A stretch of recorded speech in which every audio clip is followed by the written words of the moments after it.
Ranjana Kumari, activist, with us on Mirror now. Ma'am Kumari, we all have seen the visual. It's now viral and very distressing to see the conversation, the fact that, a foreigner has come to our country. She told us on Mirror now that this is her first time in India. What is the impression? What is the message we are giving out to the rest of the world when this is how we treat our guests in the country? Well, we are a country of Atithi Deva Bhav. That means, we must do everything for our guests. We welcome them. This is our welcome. Now, if a country and people, and especially all these young boys, are emboldened by so many statements, so many things that are happening at the moment, which are absolutely against the value that we are all promoting, is to respect the dignity of women. But everything that is happening, whether releasing people from the jail, whether, you are just... So culture, all kinds of statements by politicians about women, even recent statement by Ramdev about women. So I think around this whole creation of a new kind of culture where young people are getting emboldened and they have no fear of law. You can see the road is moving, and also that we have bystanders who just don't believe in any kind of giving support to women. So in this kind of a culture, what else do you expect? You expect these men to just go around and have the courage. Look at the courage. And also that perhaps they didn't think that she was a Korean. Yes. Maybe they thought that they are from Northeast. And you know how our Northeastern girls are treated in majority part of the country in bigger cities, where they are harassed, they are, all kinds of remarks are made at them. And this is what I think these boys must have thought, and they took the liberty of going close, trying to kiss her, push her. This is a brave influencer on YouTube.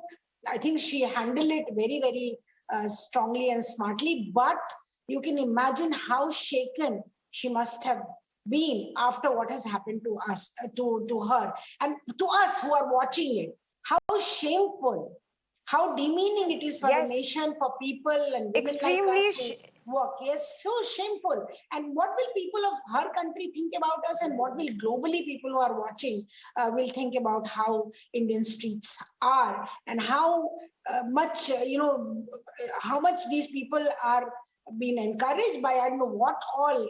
Look at this in daylight, in front of so many people. These two boys, they have absolutely no fear of law, no fear of police, no fear of anything, doing that kind of act to, this girl, trying to harass her on the street of Mumbai, which is supposed to be a safe city, as you said in your opening remark. I mean, supposed to be the safe. It is safe city. Yes. But look at this. What is new culture which is now emerging in the city? Absolutely. So, ma'am, is this a new culture that is emerging in this city? Because I've also lived in Mumbai for very many years, and actually, I don't agree when some women come and say, "Oh, but I have never faced it." Some people never faced it in a city like a crime capital, in a city in like Delhi, or a city in Uttar Pradesh either. But that does not negate the fact that something has, in fact, gone ahead and happened to someone else. So I'm not negating the situation here, but are we losing? Is Mumbai then losing this tag of being the safest city? In fact, on Mirror now, we have carried a lot of campaigns where, we are seeing that there is lack of law enforcement, or is there some strange kind of courage that has crept into the people? Is there a lack of respect for women? That is a new culture that has been set. Is it a new trend? And given the fact that we are talking about Mumbai, it's the financial capital. We already spoke about how we are wanting to put India. In fact, India is on the global map, and this is the message we are putting out. This is the way we are treating our Atithis, as you pointed out. But what about Mumbai, the financial capital, the safest city, a city that never sleeps? The hustle and bustle is there. The street is moving. There are people outside on the road. Yet this has happened. Well, this is why I'm saying it's a new culture growing, because we all have experienced Mumbai. We have lived there. We have friends there. Women move fearlessly everywhere. But then to say that it is really safe when you are travel in the tram, the Mumbai train, when you travel in the buses, when you travel, on the streets of Mumbai, you don't face the same thing as you face it in Delhi and other cities. But that is not to say that there is no, there is no harassment when you are in the train, in the crowded trains and all. Still, it's much, much more safer than it has been. But now, look, just before this, you reported the case of this girl whose throat has been slit. There's so many things that are happening in Mumbai now, which never were in the headlines of the news. But now it is happening, and I think I'm also very worried about the reaction of the chief minister. This is unfortunate. What is unfortunate about this incident? He should have said that this kind of incident, if it has happened, will never ever be tolerated in the city. In my state, this cannot, be allowed. People will be arrested and punished. Of course, they have arrested them. But to just make this kind of a lackluster statement, oh, this is very unfortunate. I mean, unfortunate, your city where every individual human being should feel safe. Girls and women are not feeling safe nowadays, much, much more than ever before. So should you not be worried? Should you not just say that there will be a zero tolerance for this kind of incident in my city of Mumbai? I mean, this is another thing, they're just not giving enough attention as politicians, as police, as law enforcement. They're not giving enough attention to these kind of cases. They're not creating a culture where total, rejection for such a behavior. There is no deterrence. There is no deterrence. Yes. That's the whole thing. Because there is no deterrence, there is no strong reaction. There is no, real solid messaging that this will not be tolerated. You are not allowed to do things like this in the city of Mumbai or anywhere in the country. This is some kind of a strange messaging going on at the moment across the country.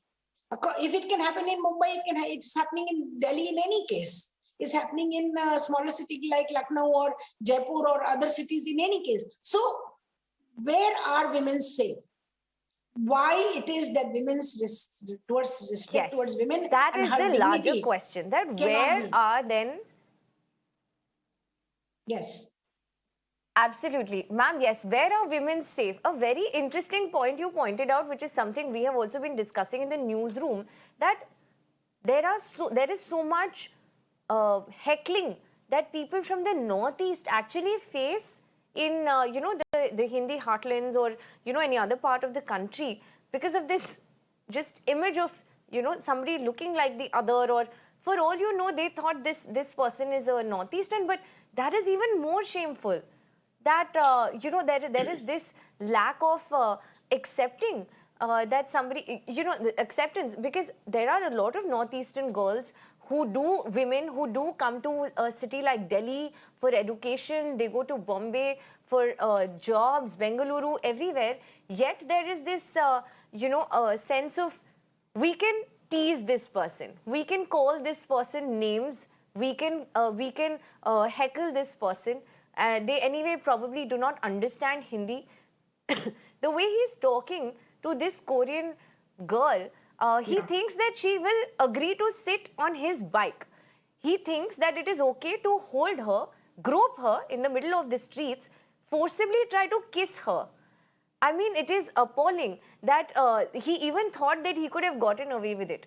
And he knew she's filming. That's the weirdest part.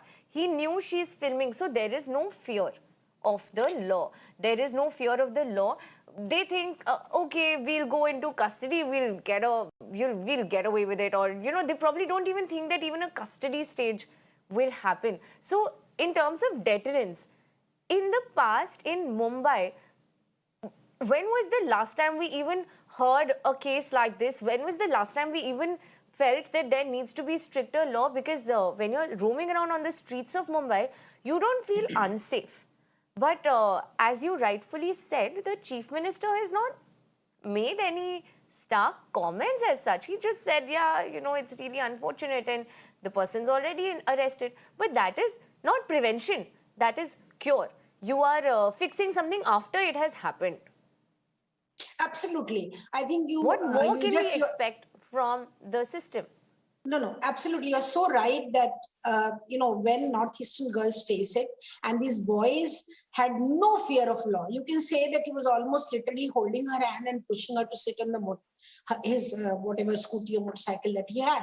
And also that, courage, look at the courage, trying to kiss her in front of the camera. I mean, like, doesn't he know that he's getting filmed and he will be arrested for doing this? This is the whole thing. If a rapist, a murderer, a person who's making voyeuristic comment about women, if they all can be, they all can get away with. If they all can get away with, then what is the messaging? Messaging is, this is the chota mota, I'm just doing a little bit of teasing here and there. There's nothing like teasing. There is no teasing. This is only harassment. What you are doing is you are violating her space. What you are doing to a woman is you are violating her dignity. What you are doing to a woman when you are behaving like that in a public space, and nobody is coming forward to even say that, look, this is wrong and what are you guys doing here? Then this is really acceptance, creating a culture of acceptance for all forms of harassment for women, whether on the street, whether in the offices, whether sitting in a public transport, wherever. So there is generally an acceptance and approval. So this is what is dangerous in the long run. And also, when you say it is very unfortunate, this has happened, we'll take care of it. Okay, it is, this is not the way to respond to this. Please be more serious. When something like these small things build towards what happened in Delhi with the girl who was slit into 30 parts of her body was slit, and then she was thrown here and there, her body parts. Until date, we have not been able to discover what really happened. So I think this is something which, yes, absolutely, this culture has to be, yes, we that's as the women, point. we are fighting back. We as a women are fighting back this culture. I think every single person and people sitting in responsible positions, especially the law enforcement and politicians and people sitting in power, have to really give a clear message to society and to men and boys in society that this shall not be tolerated. You cannot behave like that with women on the street. You will be punished for if you behave like this. Absolutely, Ma'am Kumari, thank you so much for all those very important points you have raised on this. Thank you for joining me on this broadcast, and we only hope that we will get more stronger comments and more deterrent punishments largely for this kind of behavior. They should be known, it should be known that this behavior is not acceptable. Ma'am Kumari, thank you so much for joining me on this broadcast on Mirror Now.